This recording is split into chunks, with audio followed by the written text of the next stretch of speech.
Hello सबैजनालाई, मैले चाहिँ आज भाइटिकाको दिनको सानो भिडियो क्याप्चर गरेको छु। म चाहिँ बिहान उठेर त्यसपछि घरमा चाहिँ कस्तो मजाले पारिजात फुलेको थियो, आमाले टिप्नु भए रहेछ सबै झरेको।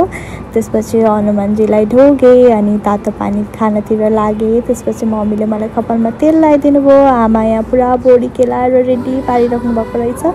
सो फर्स्टमा चाहिँ मैले आफ्नो रुम मिलाएँ, त्यसपछि घर सफा गर्नतिर लागेँ अनि घर बढारेर पोछा लगाइसकेपछि चाहिँ मैले सो इन्डोर प्लान्टहरूमा चाहिँ पानी हाल्नतिर लागेँ।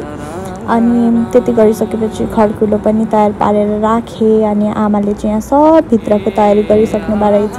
अनि मैले चाहिँ सूर्यलाई जल चढाइ नुहाइधुवाइ गरेर हनुमान चालिसा पढेँ अनि बिल्लोहरूलाई चाहिँ अलिअलि बुबुमाम दिएर अनि म चाहिँ रेडी हुन लागेँ। अनि यो चाहिँ मेरो दादा अनि मामा बुवा हजुरआमा सब आइसक्नु भएको थियो। अनि त्यसपछि आमा र म चाहिँ पूजा गर्न थालेँ। दियो कलश गणेशको पूजा गरिसकेर चाहिँ अनि आमाले चाहिँ यसपछि भाइलाई टिका लगाइदिनु भयो, आफ्नो भाइलाई। अनि चाहिँ आमाले कस्तो राम्रो फोटो आएको थियो। अनि मेरो पालो त्यसपछि चाहिँ अनि मैले पनि पूजा गर्नतिर लागेँ।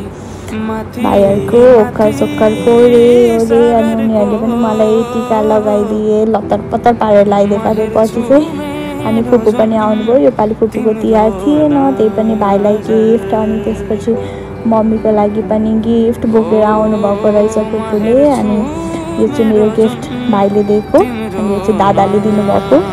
सो मेरो पनि डर भयो तिहार। अनि यो चाहिँ मिठाई खाँदा खाँदा वाक्क भयो अनि लास्टमा चाहिँ फ्यामिली फोटो।